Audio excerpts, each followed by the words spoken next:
how did you learn how to be a man the right way? Like you were saying, not from how you was formed from the negative words, who so and so was deposited into you, or what you've seen, like the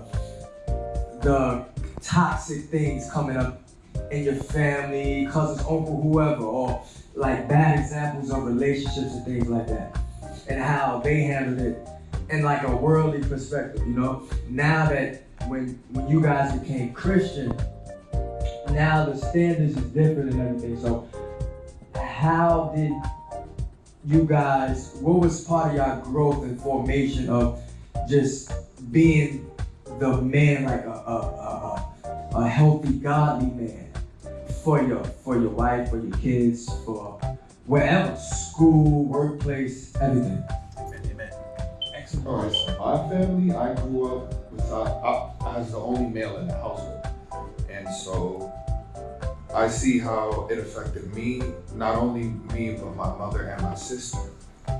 And now that I'm saved and everything,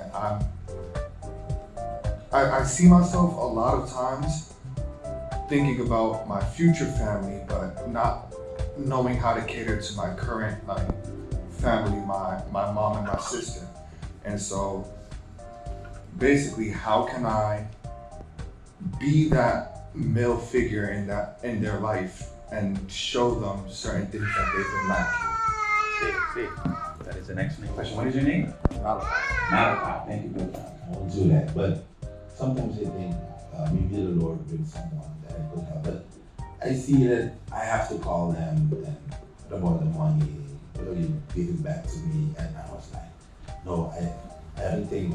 So I was thinking maybe I just wanted to help too much if there's something like that. How do you deal with that? That is awesome. Excellent. I think that's a great question, and that falls in along the lines of what we're talking about. See, what happens is that the person is making you a promise. They're saying the word, oh, I'm going to pay you back. That's a word that you're receiving, and in your mind, you go, okay, so-and-so said they're going to pay you back. And then when they don't pay you, that causes an emotional reaction. You see? Except that they're not going to pay you back, and then just move forward. Pray for them, bless them, and in the future. My question was, so for me, I have a dad, right? I live with my dad and stuff like that every time, but I didn't really build a bad relationship with him because of his life, you know.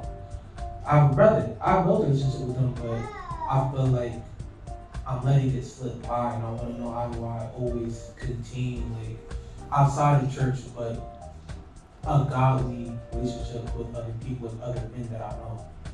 That's an excellent question. Thank you. What is your name, sir? Brian. Thank you, Brother Brian. You know how the Lord in the Bible, it says, love your neighbor how you love yourself. How do you actually love yourself in the Christian life?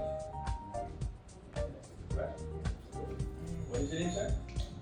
Moses. Oh, look at that, Moses. Amen. Thank you, Brother Moses. That is a great question. The Bible tells us Jesus, right? The disciples came up to Jesus and they asked him, what is the greatest commandment? He tells them to love God with all your heart, mind, soul, right? And to love your neighbor. One is just as the same to love your neighbor as you love yourself. So the question is, love is an emotion. And I'm glad you brought that up, right? Because I want to clarify it. Emotions are important because it's information, and then we use reasoning to verify that information, right? So the question is, how do you love someone? Well, Jesus gave us the best example that you can give